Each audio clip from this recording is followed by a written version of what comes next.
Passo a palavra ao Roberto Marunucci. Fábio Baggio, perdão. Tengo que pedir que conecte la computadora. Si usted puede ligar a la computadora para la presentación.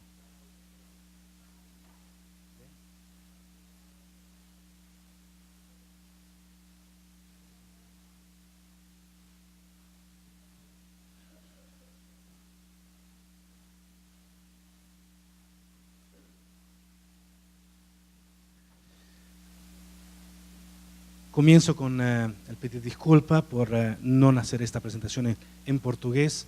No es uno de los idiomas en que me siento tranquilo y seguro para hacer presentaciones. Por lo cual la presentación va a ser en español y voy a tratar de hablar despacio, de vagar, si esto me resulta, porque entre los 1235 defectos que tengo está que hablo muy rápido. Así que, bueno. Y como siempre uno quiere, en ese sentido, presentar lo más que uno puede en muy poco tiempo. Y esto no siempre resulta, ahí vamos, no siempre resulta como uno quiera. Muy bien. Ahí. La reflexión teológica para una ética de las políticas migratorias, la experiencia del CIMI, un título bastante complejo, para decir una realidad muy simple. Lo que estamos haciendo ahora en el CIMI, entre las varias líneas de investigación, existe también la línea ética. Es una reflexión que nace de una reflexión teológica y creo que debe ser el profesor Roberto, director de la revista Remo, porque ya comenzó introduciendo algunos de los elementos muy importantes para una reflexión ética. La movilidad humana como un fenómeno que va mucho más allá de las migraciones que conocemos, que también es refugio, que es migración interna, que es turismo, que trabajo marítimo, que es nómades, que es peregrinos, y bueno, gente en movimiento, people on the move, puede ser la definición más concreta de los sujetos de esta movilidad humana. Se ha vuelto un fenómeno mundial, no porque no lo fuera anteriormente, sino porque ha ganado interés en estos últimos años, y creo que ya este seminario lo ha destacado de manera muy particular. Pero este fenómeno que se ha abordado de distintas perspectivas científicas también se puede abordar de la perspectiva teológica, lo que los teólogos llamamos locus theologicus. Se vuelve un lugar, un espacio para hacer reflexión teológica, que no significa otra cosa que leer esta realidad tratando de poner la revelación, y esto por parte católica y cristiana, como criterio de análisis de esta realidad, la Biblia y todo lo que fue la reflexión sobre la Biblia como criterio de análisis de esta realidad. Locus teológico significa que por medio de la realidad migratoria o de la movilidad humana, Dios nos está hablando, está diciendo algo. Lo que el Vaticano II definió como signos de los tiempos, y que ahora está siendo retomado por el Papa Francisco en muchos otros casos. Entonces, bueno, nosotros creemos que es un locus theologicus. Creemos que se puede hacer teología a partir de una realidad de movilidad humana que existe y se va transformando todos meses y todos años. Y por eso que desarrollamos una teología de la movilidad humana. Y el CIMI, en este caso, Scalabrini International Migration Institute, es una idea que nació al amanecer del nuevo milenio de las 3 familias escalabinianas, aunque los misioneros fueron quienes tomaron la iniciativa, se sumaron las misioneras, las hermanas, y también las misioneras seglares. Y en este trabajo estamos de reflexión capitalizando una experiencia de hermanas y hermanos, 130 años de historia, y por la misionera 50, 60 años de historia, la misionera seglar. Sumando esta experiencia, reflexionando sobre esta experiencia, dejándonos ayudar por muchos otros teólogos cristianos, hasta no católicos, que se han puesto la camiseta de la movilidad humana para decir, esto es interesante para estudiar.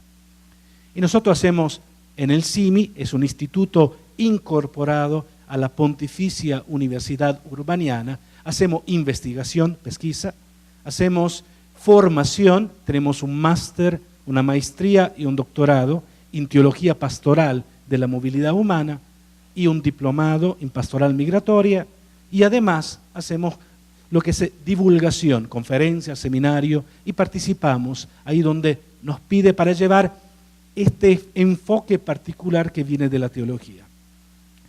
Son reflexiones teológicas muy variadas, porque las disciplinas teológicas se van de la teología fundamental hasta la moral.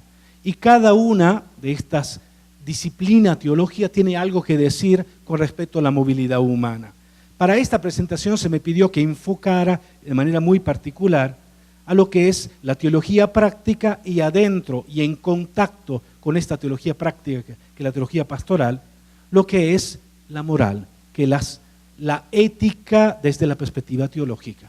Entender si hay principios que existen y pueden ser aceptados a nivel universal para nosotros, revelados por parte de Dios, que se pueden aplicar a una realidad y a un fenómeno, como es el fenómeno de la movilidad humana. Bueno, nosotros pensamos que sí, y que hay implicaciones éticas a partir de la definición de algunos principios.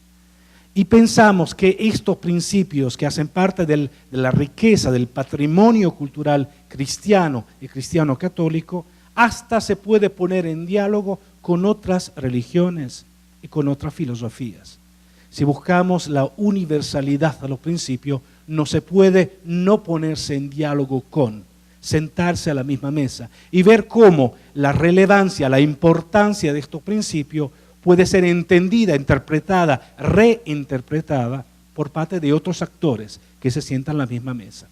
Y por eso que en el trabajo que estamos haciendo, el diálogo interreligioso se ha vuelto muy importante, pero también el diálogo con las éticas filosóficas, muy importante para nosotros. En esta particular presentación de todo el discurso ético, me pidieron enfocar el tema de las políticas migratorias. Nosotros tenemos un curso que se acaba de completar en este momento en nuestro programa de maestría, que es Políticas Migratorias Comparadas. El texto que nos fue pasando la profesora y doctora al comienzo habla de políticas migratorias y globalización. Es una de las temáticas.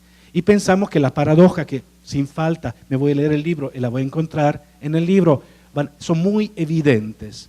Hay inconsistencias, incoherencias que son fundamentales y que todo el mundo puede ver desde una perspectiva analítica con el principio de igualdad o de diferenciación. A es A y no es B. Y ahí nos encontramos, ¿no? Hasta no aceptar otras teorías, obviamente, de la relatividad, que puede ser hasta C, D, I. Pero para entendernos y para tener un común dialogar, hay que poner reglas en el diálogo. Y estas reglas son las que después vamos a encontrar y codificar como principios que nos ayudan a dialogar éticamente. Y aplicadas a las políticas migratorias, a mí me gusta utilizar este término, podemos hablar de una eticización de las políticas migratorias. ¿Cómo vamos a eticizar, a volcar adentro de las políticas migratorias la reflexión ética?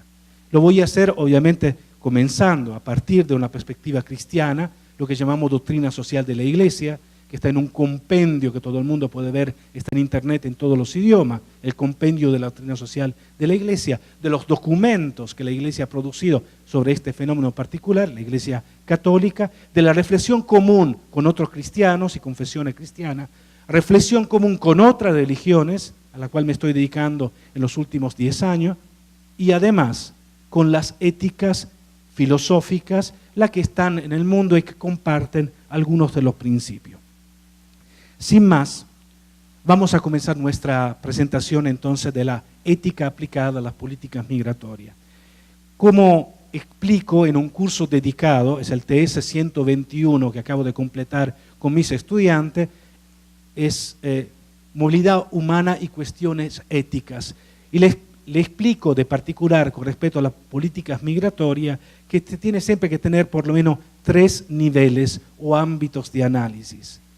Primer nivel de análisis de la política, políticas en general y políticas migratorias en particular, es la legislación, lo que de hecho codifica a las políticas, la constitución de un Estado, las leyes y los decretos. Y podemos añadirle otras cosas, reglamentaciones de las leyes, si queremos, que hacen parte de esto corpus iuris, que determina, codifica, si queremos, la política migratoria.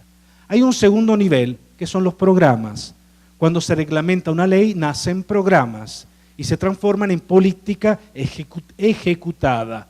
Y se le da a todos los ejecutores, las agencias del gobierno, programas para actuar. Eso es un segundo nivel.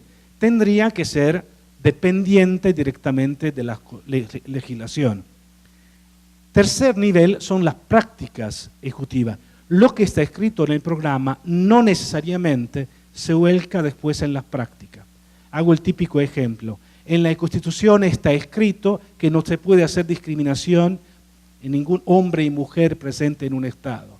En los programas esto se puede codificar o no, puede estar presente, como siempre, muy a menudo no está presente en los programas. Pongámosle el caso que sí está presente y se le dice que en una oficina pública no se puede discriminar por cara, por portador de cara. Blanquito, morenito, no se puede discriminar. Después, en las prácticas se sigue discriminando y se nota de cómo el que está a la ventanilla trata a la persona que viene. Y esto, bueno, hay tres niveles distintos porque la Constitución dice una cosa, los programas dicen otras cosas y a veces también las prácticas de hecho valen otras cosas. Y yo dije, bueno, hay que aplicar en la política en general 5 criterios. Primer criterio, el criterio de la realisticidad. Una política tiene que estar fundamentada sobre una realidad concreta, tiene que ser muy realística, y esto lamento decirlo, por favor no me odien lo que están presentes, los hacedores de política presentes, pero cuenta mucho más lo que está escrito en el diario de la mañana, del estudio científico que con Jorge Durán y el humilde servidor de ustedes hicimos por 4 años o 5 años. Y esto lo lamento, porque hay mucho trabajo y los datos científicos son los que tendrían de hecho que mover la política a caminar hacia una realisticidad. Y esto lamentablemente no pasa. ¿Qué cuenta más? ¿Lo que dijo el comentador a la radio o a la televisión? ¿O el científico que produjo un estudio? ¿Cuánto se ha leído de esto y cuánto se sabe? Coherencia. ¿Cuánta coherencia hay entre los distintos niveles? Entre las mismas legislaciones hay muchas incoherencias. Y la coherencia es un principio muy particular. Yo digo A y después está escrito B en la otra parte. Y esto también se tiene que utilizar como criterio de análisis. La eficacia. Yo quiero que las políticas alcancen un objetivo. Y si las políticas no van alcanzando este objetivo, se tiene que cambiar. No simplemente se tiene que cambiar, hay que reflexionar por qué no están funcionando y hay que cambiarla. Lo que se llama la eficacia, hago un ejemplo. Si yo implementando políticas migratorias restrictivas aumento la inmigración irregular, es obvio que la política no está funcionando y habrá que cambiarla. No, vamos a hacer más política restrictiva. Ya está demostrado que no está funcionando y entonces, bueno, vamos reflexionando por qué. Beneficidad. La idea que, y esto me ha gustado tomarlo también de otros pensadores que son seglares, no necesariamente católicos, dicen la política tiene que beneficiar a todos los actores que están envueltos. Eso significa que si hablamos de políticas migratorias, los primeros actores son los migrantes. Entonces el análisis dirá, ¿es verdad que la política migratoria beneficia a los migrantes? Buena pregunta, ¿no? Y ahí vamos a ver si son o no son beneficiados. Porque si todo lo que están envueltos no están beneficiados, la política va obviamente analizada y criticada. El último principio es el último criterio, es el criterio de la eticidad, que significa la correspondencia con principios éticos. Todo el mundo está de acuerdo que tenemos que tener una ética, todo el mundo está de acuerdo que, bueno, hablamos de Italia, la ética tiene que entrar en la política, yo soy italiano, bueno, para entendernos, ¿no? Y tiene que entrar, tiene que eliminar la corrupción, todos los países, hacemos competencia, ¿no? Para ver quién es más corrupto o menos, ¿no? Bueno, tiene que entrar la ética, pero después cuando se trata de definir qué es ética, ahí es el problema, lo que uno entiende como ética, y ahí van entrando distintas teorías filosóficas y distintas teorías éticas. De hecho, existen distintas éticas. La que nosotros queremos proponer es una ética que trata de ser lo más que puede universal. Poner de acuerdo a la mayoría de la gente. No todos van a entrar, pero que por lo menos sea entendible a todo y que todo el mundo se encuentre de acuerdo. Y por eso hay que hacer referencia necesariamente a principios universales. ¿Y a qué nos referimos? A las civilizaciones antiguas y modernas, ahí donde están codificados principios éticos, y a la riqueza de las tradiciones religiosas mundiales, hablando de las grandes religiones en el sentido numérico, no tanto porque son grandes como religiones, sino que tienen muchos fieles, refiriendo a estas religiones. Y también mirando a todo lo que es el mundo muy particular, en ese sentido de la ética mundial. Y entonces, bueno, le voy a proponer muy rápidamente, porque el tiempo está pasando rápido, algunos principios que trato a veces de explicar con el curso con mis estudiantes y que producen aplicaciones prácticas interesantes a nivel de políticas migratorias. Primer principio es el respeto de los derechos humanos. Todo el mundo de acuerdo, ¿no? Estamos todos de acuerdo que hay que respetar los derechos humanos. Y por eso nosotros con las Naciones Unidas tenemos una serie de declaraciones y convenciones que van determinando los principios. La primera pregunta que le hago a mis estudiantes: ¿conocen estas convenciones? Ustedes que quieren trabajar en el mundo de la movilidad. Bueno, es necesario por lo menos conocerla. Y he nombrado solamente algunas, son muchos más que estas, ¿no? Todas las de la OIT, que no están presentes, de la Organización Internacional del Trabajo, y son muchas las que atañen al mundo, y más que hablan de discriminación, o no discriminación mejor, o la de trata y tráfico, y vamos a ver todas las convenciones y acuerdos internacionales que están presentes. Todo el mundo lo conoce. Bueno, no es verdad que todo el mundo lo conoce, pero cuando lo necesitamos vamos a ellos, los ponemos en práctica, lo aplicamos. ¿Cuántas de las políticas migratorias no corresponden a estas convenciones? ¿Cuántos países firmaron estos acuerdos poniendo abajo con este artículo yo no estoy de acuerdo? Y se siente eximido totalmente de la aplicación de estos artículos. Le pido que vea, al final está listado los países y todas las excepciones que pusieron ellos, ¿no? Es muy interesante. Lo que es más interesante, que la convención que atañe este mundo de manera muy especial, que los derechos de los trabajadores migrantes y miembros de su familia, está firmando por poco más de 40 países, y son todos países de origen de migraciones y no de destino. Y eso dice mucho con respecto al reconocimiento de los derechos. No quiero entrar en este. Estamos hablando, obviamente, de derechos que son inalienables y son inviolables. Todo el mundo está de acuerdo. No se puede tocar, menos cuando se trata de migrantes. Son inviolables, inatacables para mis ciudadanos, porque después cuando hablamos de migrantes, ahí la cuestión cambia. En este caso, se tendría que aplicar el principio de no discriminación. No voy a entrar, pero hay una convención firmada por 193 países que dice no aplicamos discriminación en un caso en el reconocimiento de los derechos. Esto lamentablemente no pasa. Es un principio sin falta. ¿Tenemos menos tiempo? Pido disculpas. ¿Tenemos menos tiempo? No, nomás 35. Porque tengo el reloj acá. Yo estoy midiendo voy, tranquilo, muy bien. No, si no puedo cortar, no hay ningún problema, no puedo cortar. Hay algunos, todo el mundo está de acuerdo, no es verdad, porque hay límites de estos derechos, de esta declaración de derechos humanos y las convenciones que están fundamentadas. ¿Por qué? Lo formamos nosotros en Europa, son nuestros, occidentales. Nunca le preguntamos a los africanos qué pensaban de los derechos humanos.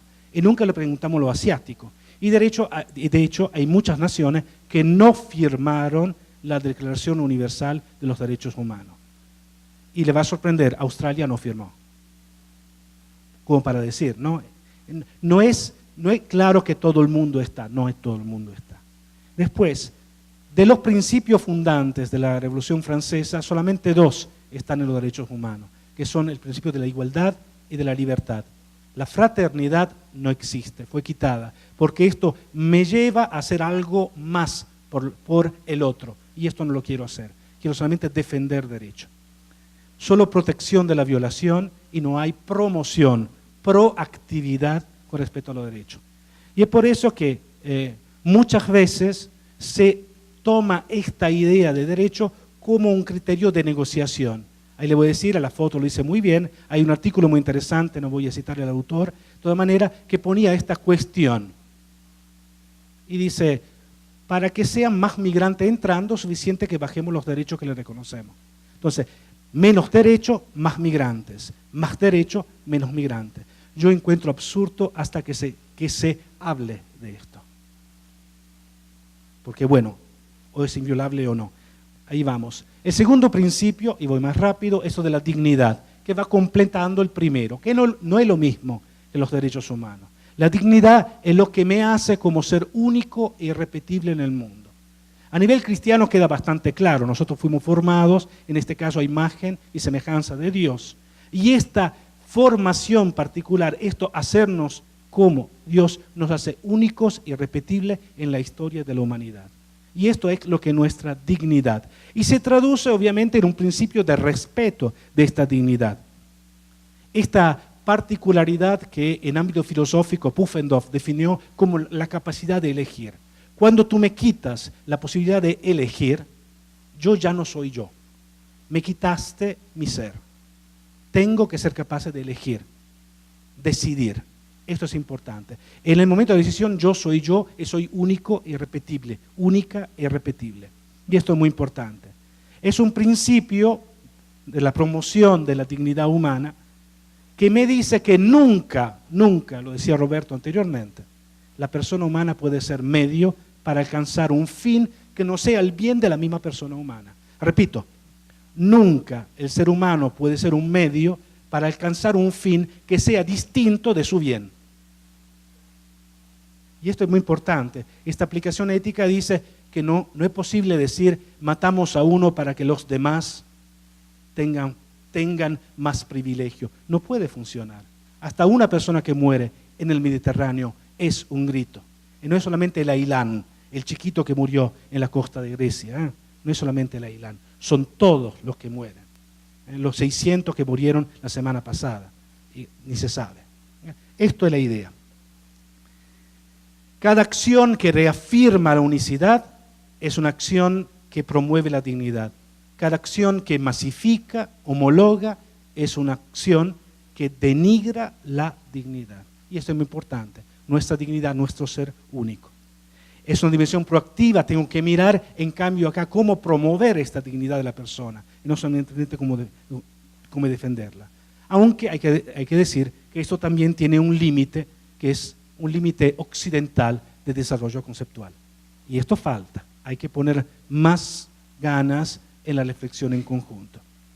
Entonces, bueno, antes Roberto estaba hablando de los centros de detención, que nosotros llamamos más lindamente centros de identificación y expulsión, CIE, ¿no? Esa es la palabra correcta, identificación y expulsión. Acá tienen a uno, le parece mucho más un campo de concentración, imagino, ¿no? Que un centro de identificación y expulsión. En este caso, le faltó, a esta persona no se le permite hablar con las afueras hasta cuando no son identificados. Nosotros no podemos ir, pedimos ahora, dentro de 4 semanas voy a estar en Lampedusa. Pedimos permiso, no nos dieron permiso de hablar con la gente. Y vamos como profesores e investigadores, como para decirle, no tenemos permiso. La dignidad de esta persona, condenada por meses a hacer nada, absolutamente nada en su vida, no es un desprecio total de su dignidad. Yo entiendo la necesidad de identificar a la persona. Muchos de ellos no tienen pasaporte, pero son personas humanas. Y no es un documento que me hace persona humana, discúlpeme. Menos una visa en el pasaporte. Esto no me hace persona humana. Esas son cuestiones éticas. Tercer principio, ahí también todo el mundo de acuerdo porque los estados nacionales están fundamentados sobre el concepto de bien común. Es sobre la idea, más que todo, que el bien común es prioritario con respecto al bien individual. Aquí también hay que pensarlo y pensarlo bien. El principio del bien común, que viene de tradición cristiana de toda manera, y después se aplica a la política, es la idea que existan condiciones favorables para la realización de todos los seres humanos de una comunidad política otorgada, cuyo acceso está garantizado a todos. Eso es el bien común. un conjunto de condiciones favorables que se tiene que otorgar, brindar a todo lo que constituye el grupo político. Y nosotros aportamos al bien común y nosotros recibimos del bien común. Por el principio del bien común, aquellas personas que no tienen, el Estado interviene para hacer que tengan. Se llama justicia distributiva. No a todo lo mismo. Es una justicia equitativa, no. No a todo lo mismo. Una justicia distributiva que dice, si tú precisas más porque no tienes casa, el otro tiene 10 casas, la casa te la voy a dar a vos y no al que tiene 10. Tú de impuesto paga más porque gana más y el otro le doy un cheque porque tiene 5 hijos. Esta es la justicia distributiva, está claro cómo funciona. Pues la llamamos justicia social si queremos llegar al final. Pero esto es el concepto del bien común, de tener un patrimonio común que va ayudando. El problema del bien común, en este caso, es que hay otras interpretaciones también. Nuestro amigo Machiavelli, otro italiano bien famoso, dijo que el Estado existe sin las personas, existe de por sí, es un ente que existe, por lo cual el bien común corresponde al bien del Estado y no al bien de las personas, por lo cual sí se puede matar a una persona si esto es conveniente para el Estado. Si queremos eso, voy al extremo, ¿no? Lo mismo en este caso Hegel, que dice el bien común es el bien de la mayoría, por lo cual toda la idea de las minorías, de la discriminación positiva, eso se termina así, porque puedo eliminarla por el bien de la mayoría. En ambos casos se puede sacrificar a algunos para el bien de muchos. En otros, lo que nosotros pensamos en nuestra perspectiva es que el bien común corresponde al bien de todos. Y en este caso, también aplicando el mismo criterio, si alguno queda excluido de este bien, no es una buena práctica de bien común. Y es importante leer el bien común con los otros principios, que son los principios de derechos humanos y dignidad. Y tener la idea que no existe un bien común que pueda abusar, violar a los derechos humanos y a la dignidad. Y esto es muy importante tenerlo presente. Entonces, bueno, el tema de las repulsiones, que fue un tema bastante interesante, por lo cual Italia recibió 2 condenas directamente de la Corte Internacional de Estrasburgo. Nos dieron 2 condenas porque repulsamos a gente que había llegado. Esto dice que el concepto de bien común se ha vuelto un concepto nacional. El problema es, ¿cuál es la comunidad de referencia cuando hablamos de bien común? ¿La comunidad es mi comunidad nacional o es la comunidad mundial o es la familia humana? Porque si hablamos del bien común de todos, porque todos somos iguales, todos y todas somos iguales, entonces cambia el concepto del bien común y hasta cambia el concepto de justicia distributiva. Entonces no puedo repulsar, no puedo echar para atrás, no puedo deportar. Es un concepto muy importante que, bueno, no tengo tiempo para profundizar, pero dejo después la profundización. Otro principio importante es la destinación universal de los bienes del mundo, de la riqueza del mundo. Acá no todo el mundo está de acuerdo porque hay una visión bastante egoística, en este caso de los bienes, son míos y no son tuyos, pero perspectivas religiosas, y no tengo el tiempo de profundizar, que van de la católica, cristiana, judía, islámica, para ir después hasta a budismo, hinduismo, hasta confucianismo, se encuentran de acuerdo en hay algo que es para todos y todas, no solamente para mí. Esto existe no para que lo guarde para mí, sino para que lo compartamos con los demás. Y si nosotros pensamos que los bienes mundiales son, de hecho, una riqueza para todo el mundo, no entiendo por qué el 99% de la población se ha quedado con el 1% de los bienes. El 1% de la población se ha quedado con el 99% de los bienes mundiales. Usted entiende, esta paradoja impresionante hace que, ahí me permito, un teólogo de Estados Unidos, de raíz latina, dijo que las migraciones irregulares son un hecho de justicia, porque lo que ustedes no quieren compartir, venimos y nos los tomamos. Muy fuerte como expresión, pero deja pensando, ¿no? Lo que no quiera compartir, yo vengo y me lo tomo. Hecho de justicia global. También para reflexionar y tener presente. La destinación universal de los bienes, acá tenía todas las distinciones con las distintas religiones y hasta en la filosofía se vuelve lo que el Papa Francisco llama, bueno, Juan Pablo II antes, la globalización de la solidaridad y no de la indiferencia. Globalización de la solidaridad como signo de civilización, éticas seglares, quien comparte, quien es solidario, quien es filantrópico, es capaz de crecer en su civilización. Quien se cierra, no queda otro futuro que la implosión. Muere, se va a morir. Si Japón sigue cerrándose al contacto con el resto del mundo, va a implodir. Esto es lo que va a pasar, junto con otros.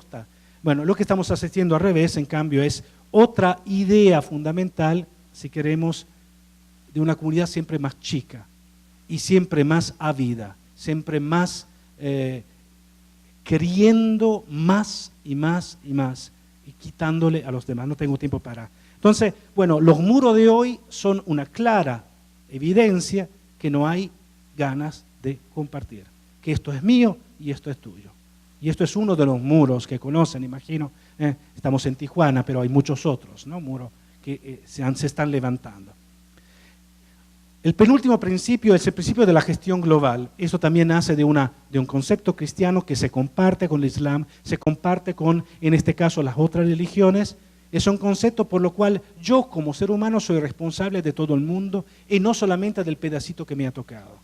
En el momento en el cual mi compañero o compañera no tenga la oportunidad de intervenir, yo tengo que ayudarle. Esta es la global stewardship, la responsabilidad global, la corresponsabilidad. Eso significa que cada vez que hablamos de desarrollo, hasta dónde y cuándo, lo podemos llevar a Roberto, hasta dónde podemos ir, cuál desarrollo, o progreso, que lo que queramos llamar, hasta dónde, pero en esto crecer juntos, o crecemos todos o no crece nadie. Solamente generamos revoluciones y conflictos. Y en esto, en la gestión global significa que hoy día el spray que estoy usando en esta sala tiene un efecto en todo el mundo. Cuanto más tienen efecto decisiones políticas y económicas en una globalización que se va hoy. Tenemos en este caso varias religiones que entran y tratan de decirnos, y eso tenemos mucho que aprender de la gestión global del hinduismo y del budismo, ahí donde nos dicen nosotros somos un pedacito de un conjunto que funciona si quedamos en nuestro lugar. Si nosotros pensamos de ser los dueños del mundo, este mundo va a acabar. Dios perdona siempre, los hombres a veces, la natura nunca. Esos son, vamos aprendiendo, ¿no? Esto. Y la naturaleza nunca va a perdonar lo que estamos haciendo. Nos va a devolver con creces todas las violaciones que estamos haciendo ahora. Entonces, en esta gestión global estamos todos. Y todos somos responsables. Y las migraciones, lamentablemente, de hoy también son resultado de los daños que hemos producido a este planeta. Muchas de las migraciones, no solamente los refugiados ambientales, muchas de otras migraciones. La ética filosófica también se pone en contacto con este principio y también lo declara como importante, como signo también de una fraternidad universal en que todos somos responsables. En este caso, ¿quién es responsable de la famosa primavera árabe, de la revolución del norte de África? ¿Quién es responsable de los efectos? Libia todavía no termina de pacificándose. ¿Quién es responsable? ¿Nosotros? ¿Quién? ¿Quién invirtió? ¿Quién pagó a Saddam Hussein?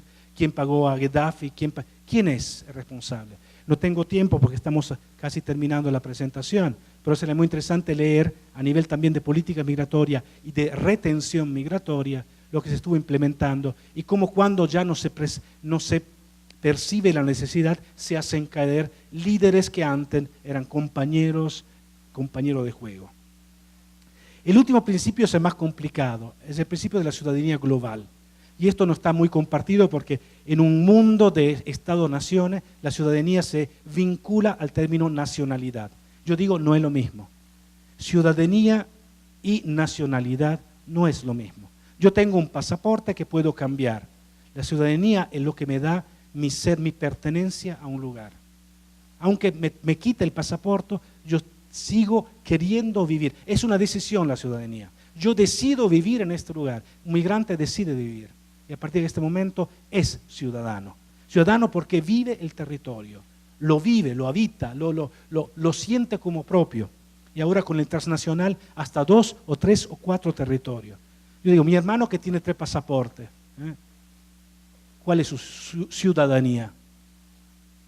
Si vinculamos ciudadanía y nacionalidad. Bueno, nosotros pensamos que existe en cambio una hermandad en esta tierra y que todos somos ciudadanos de este mundo. Y que las fronteras son, como dice bien la ideología hinduista, son contingentes.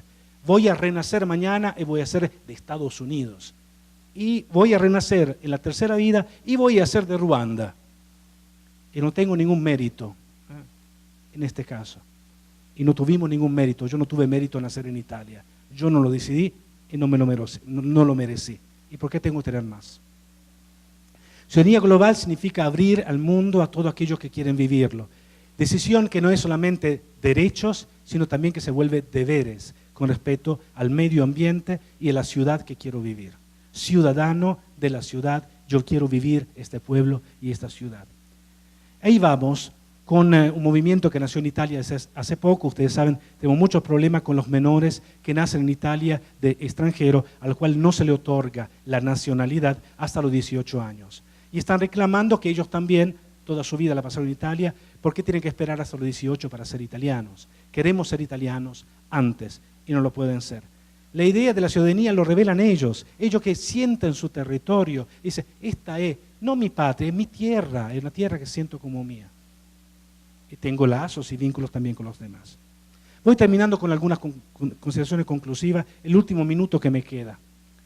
Solo algunos de los principios, se pueden añadir otros, lo he nombrado, el principio de no discriminación, el principio de democracia, como puedo decir que ¿cuántos migrantes participan en la formulación de las políticas migratorias? Según el principio de democracia, ellos no tienen representantes, por lo cual las políticas serían falsadas, según el principio de democracia. Ahí vamos adelante. Principio de subsidiariedad. El poder más fuerte entra solo cuando el más chico no tiene medio para poder ejercer su poder. ¿Cuántas invasiones de territorio tenemos? Podría contarle anécdotas, pero yo digo una sola. Suiza se fue a pagar al gobierno de África para que se retomaran sus migrantes. Y si no, no te doy ayuda internacional. Esto es el principio de subsidiariedad. La reflexión ética, de toda manera aplicada a la política migratoria, está en su pauta inicial. Y precisamos gente que se sume a esta reflexión.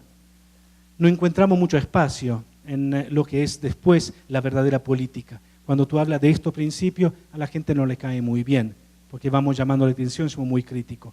Pero acá lo digo a todo el mundo que quiere involucrarse en este camino particular, muy bienvenido. Voy a dejar después los datos, comuníquense y vamos siguiendo juntos, reflexionando éticamente. Obrigado.